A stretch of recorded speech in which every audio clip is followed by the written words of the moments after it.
Hey there, welcome back to Ria TV and you're welcome to another exciting episode of the Nigerian Youth Story. You know Nigerian youths are bombarded with talent. Today I'm going to bring you a writer and a poet. She's going to be inspiring us with a story and telling us where she started and why she started. So, I would do it. I'd like you to relax, have fun and enjoy the show. Thank you for joining us on the show. Can you please introduce yourself?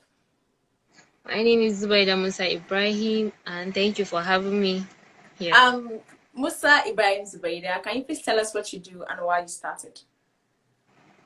Okay, I'm a poet and an upcoming writer.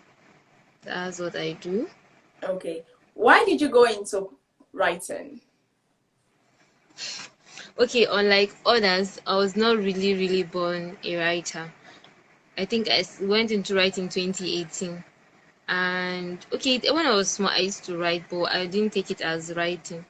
But I got into poetry more and writing 2018 because I wouldn't say I was depressed, but I was down and reading on this earth.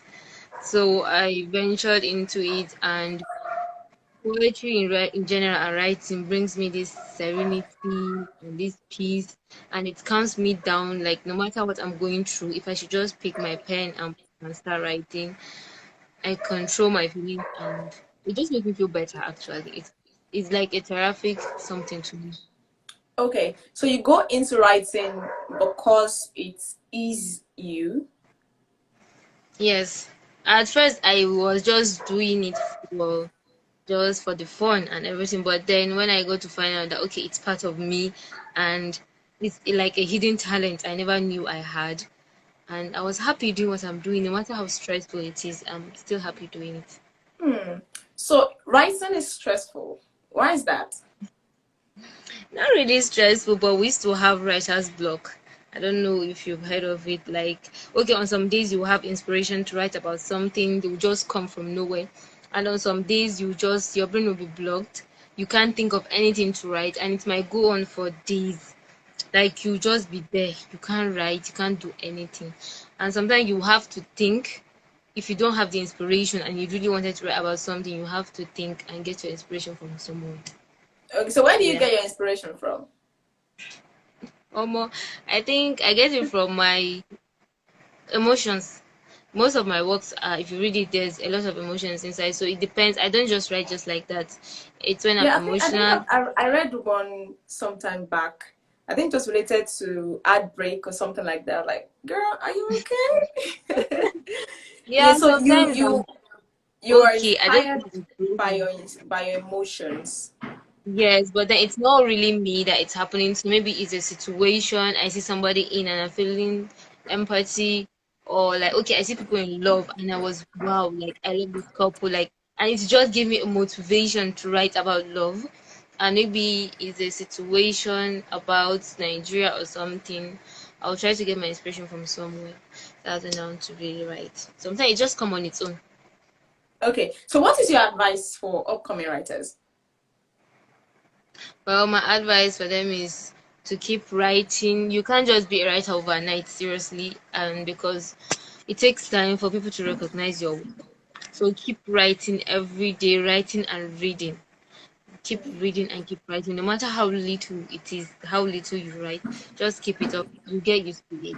But when just like they say, practice makes perfect. If you don't write it, if you don't practice it, how can you become one? So yeah. Okay. So what impact does reading have on writing? Well, it's enhance our IQ and our vocabulary, because there are some things that okay you wouldn't there are some a lot of secrets hidden in books, though some might be novels, some might be educational books, not really academics, but there are educational books that if you read, okay, yeah, it's educative. So some things that if you read you will tend to understand it better than maybe when you were told. So that's how it is, and it increases our Okay. vocabulary. Okay. So, Zubaida, you're a writer, a poet, and you write through your emotions, or your inspiration to write is your emotions. Nigerian youths are watching this program right now, and they would like to get inspired by you. What would you like to inspire them with? Like to keep being their self and let the sky be their limit. They shouldn't like, okay, they are not limited. These guys are special because it's not easy for someone to sit down and think and write something. Yeah, there are a lot of readers there, but they don't write. So it's not really an easy something to really think with your brain. So I want you to say you are special and you have a special gift. So use it well. And the sky is not just your limit. You can skyrocket above it and just keep pushing. Okay, Zubaida. So if someone is to contact you today about writing, how do we get you? Diary of a Muslima underscore X. I think that's just it. I Okay. respond better. Okay, you respond better on Instagram at _Muslima_X, and you're going to give beautiful write-offs. Thank you, Zubaida. Thank you so much for joining me on today's episode of the Nigerian Youth Story. I really Thank you so appreciate much. your time. And until the next time I call you, girl, have a beautiful one. Bye. Bye. Thank you so much. It's my honor. Alright guys, I'm sure you enjoyed every bit of what you just saw. She was inspiring. She's a writer who also reads. So if you are sure you want to go into writing, make sure you're a good reader, because she says enhance your vocabulary and it helps you think fast. It helps the IQ. Alright guys, that'll be all I can take today. Thank you so much for joining me on this exciting episode of the Nigerian Youth Story. You know I'm gonna bring you another one. Yes, I will. I'll bring you another exciting episode. But until then, I'd like you to like, share, subscribe, and turn on your notification bell so when another episode comes up, you'll be the first to know. You know who I am? I'm Ria, and Ria is ready to listen.